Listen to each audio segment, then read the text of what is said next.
Capítulo 6. Programando alegría, emoción. La emoción es esa energía codificada en la actividad de ciertos circuitos del cerebro que nos mantienen vivos. Sin la educación, sin esa energía base, nos encontraríamos deprimidos, apagados.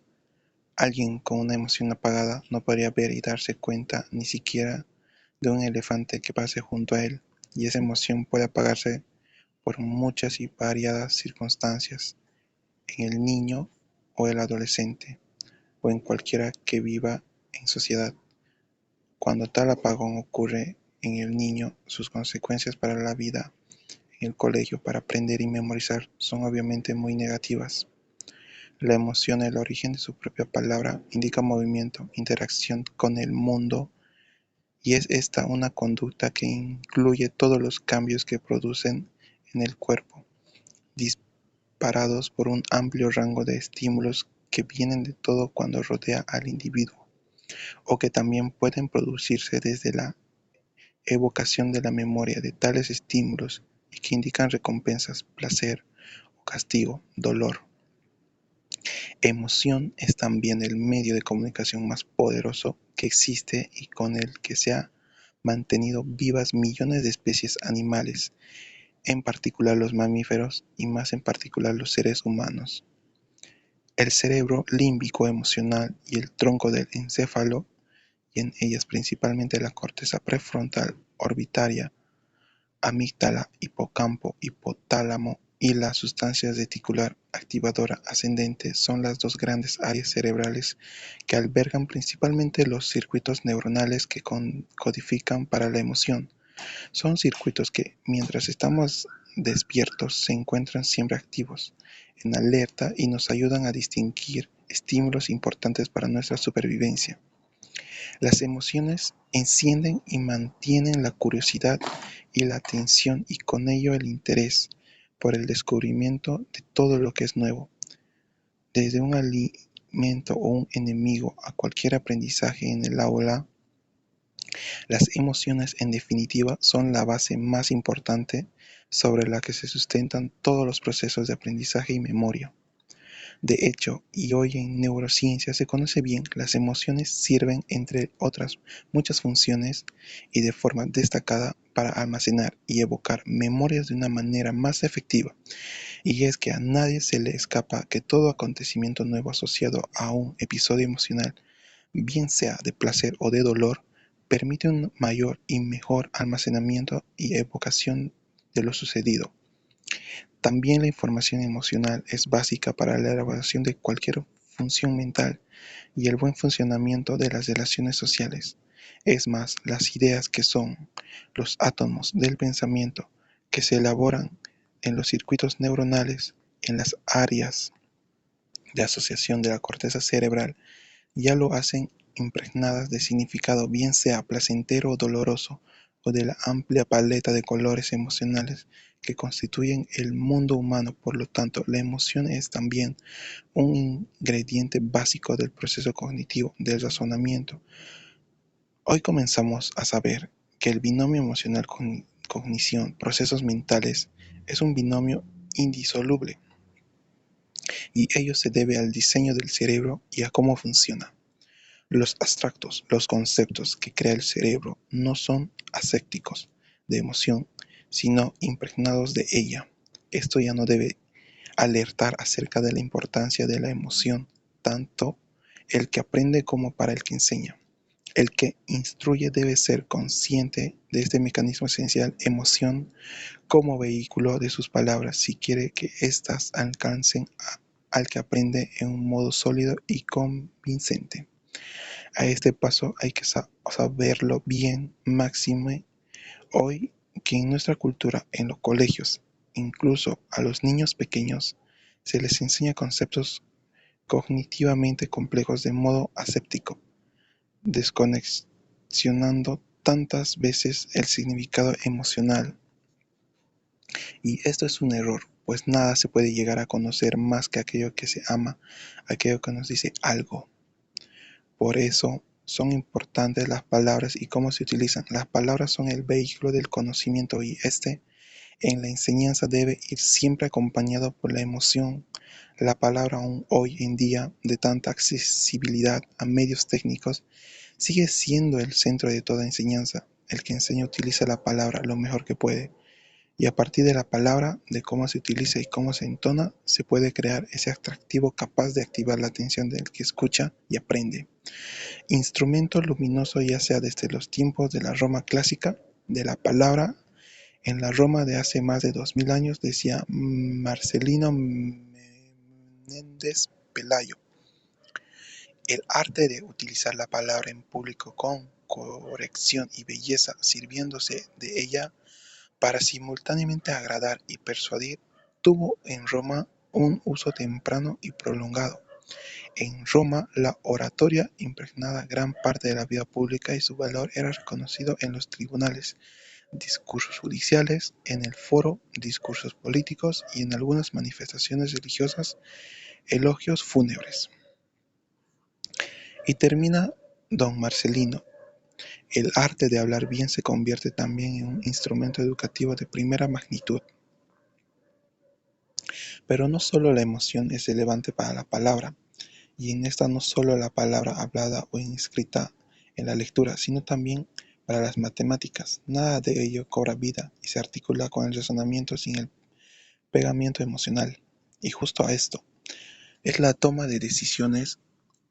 Cualquier decisión se basa o tiene también un fuerte componente emocional en el estudiante adolescente o universitario, en particular, y en su uso oficio de aprender. Las decisiones se toman cada día, cada hora, cada minuto y desde elegir qué carrera estudiar en la universidad hasta ese cotidiano asistir o no a clase un día. Estudiar por la tarde tras las clases de la mañana, con qué asignatura comenzar o dentro de la asignatura escogida, con qué tema hacerlo y dentro de ese tema qué trozo, según sepa mejor o peor el tema, o prepararse o no al examen evitando o aceptando el castigo de un suspenso.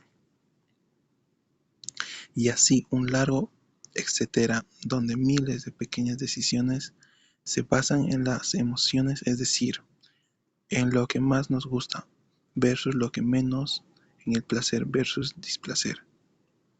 A todo lo que antecede hay que poner un añadido importante.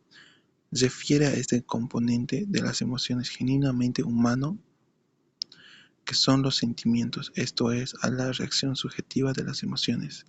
Las emociones son mecanismos inconscientes, los sentimientos son, por el contrario, la experiencia consciente de una determinada emoción.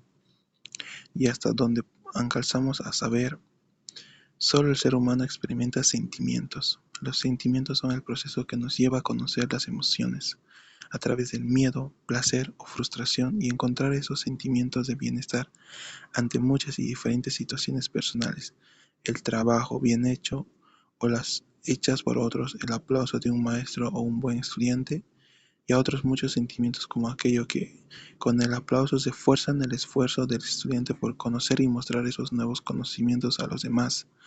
Todo ello es de una poderosa influencia en el mundo, no solo del que aprende, sino también del que enseña.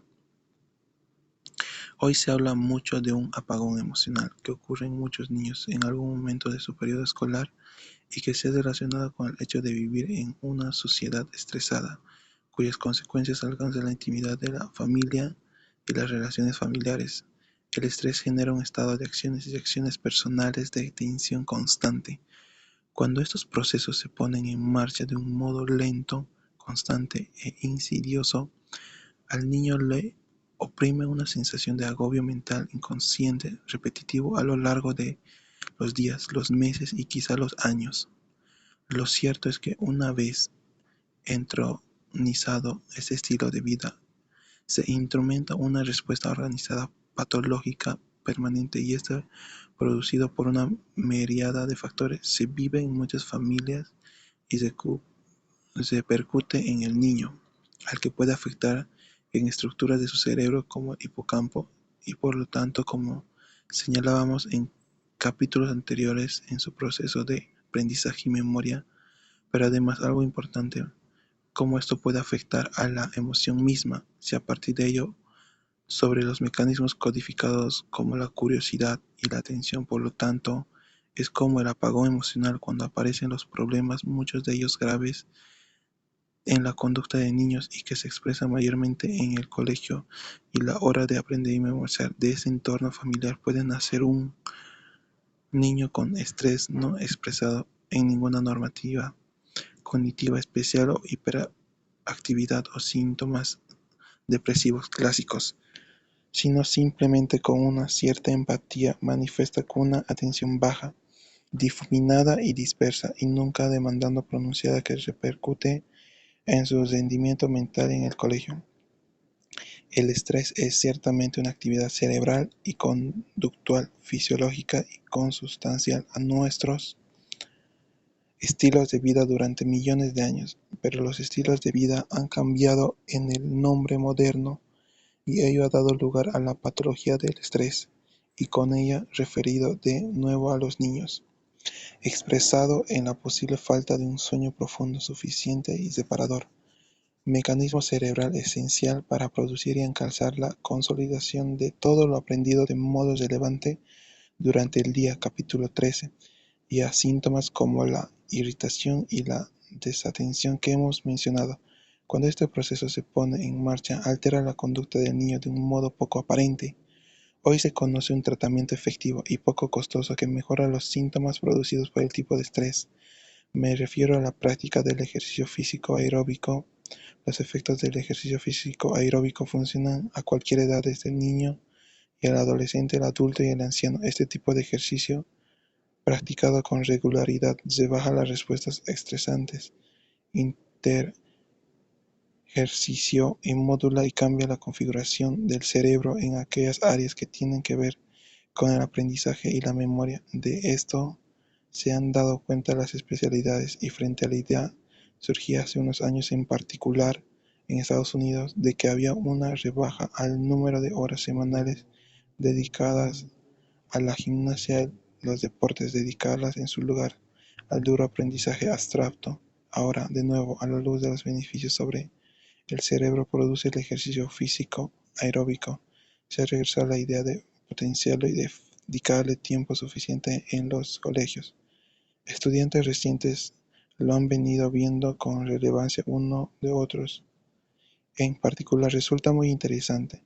Fue un estilo realizado en Suecia en el que se comprobó que jóvenes en el rango de edades comprendidas entre 15 y 19 años, aquellos que practicaron ejercicio físico continuado y alcanzaron altas puntuaciones en esta materia, también fueron los que obtuvieron una más alta puntuación en la test de consideración elementos como inteligencia global y verbal en general, comprensión verbal y pensamiento lógico y matemático. Lo interesante de este estudio fue además que cuando muchos de estos jóvenes fueron evaluados 50 años más tarde, con independencia de que en el intervalo de estos años hubieran seguido o no haciendo ejercicio, aquellos que habían practicado ejercicio físico con su juventud, demostrando tener mejores habilidades mentales durante el envejecimiento. Esto tiene que ver con lo que se conoce como reserva cognitiva, y que hasta hace bien poco tiempo se pensaba que los efectos de la parrillada del ejercicio físico sobre el cerebro no eran acumulativos, es decir, se creía que el ejercicio físico realizado a las edades tempranas no influye en absoluto. Si luego no se sigue practicando durante el envejecimiento tardío, esto no parecería ser el caso a juzgar por las investigaciones más actuales. En definitiva, todo aquello conducente a la adquisición del conocimiento, como la curiosidad, la atención, la memoria o la toma de decisiones, requiere de esa energía que hemos llamado emoción. Detectar fallos a un apagón emocional puede convertirse en una tarea central de un futuro neuroeducador.